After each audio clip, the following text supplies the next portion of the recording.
இந்த மாற்றங்களை வரவேற்கிறோம்.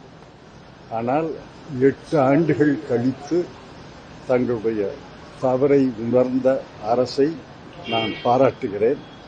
8 ஆண்டுகளுக்கு முன்னால் 1/7/2007 இந்த சட்டத்தை அமுல்படுத்திய போதே இது தவறு, இதை போன்ற பல்வேறு வரி விகிதங்களை வைக்காதீர்கள் என்று அறிவுறுத்தினோம்.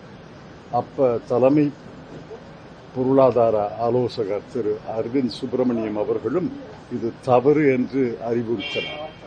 ஆனால் அன்று பிரதமரோ நிதியமைச்சரோ மற்ற அமைச்சர்களோ நாங்கள் சொன்னதை கேட்கவில்லை.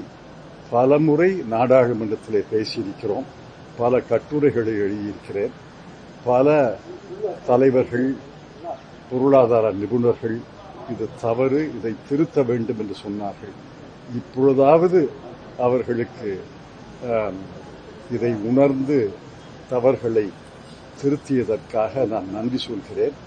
8 ஆண்டுகள் நடுத்தர மக்களை, ஏழை மக்களை கசக்கி பிழிந்தார்கள். இப்ப 12%, 18%, 5% குறைத்திருக்கிறோம் என்று சொல்கிறார்கள். ஆனால் இத்தனை ஆண்டுகளாக 12%, 18% அதே மக்கள் தானே தந்தார்கள். இன்று 5% பொருத்தம் என்றால் ஏன் போன வருஷம் பொருந்தாது, 3 வருஷத்துக்கு முன்னாடி பொருந்தாது? அவர்களை கசக்கி பிழிந்து அவர்களுடைய பணத்தை எல்லாம் வரியாக வசூலித்து இப்பொழுதாவது அவர்களுக்கு மனம் திருந்தி அறிவு தெளிந்து இந்த வரி விகிதங்களை குறைத்திருக்கிறார்கள் என்பதற்காக அவர்களை பாராட்டுகிறேன்.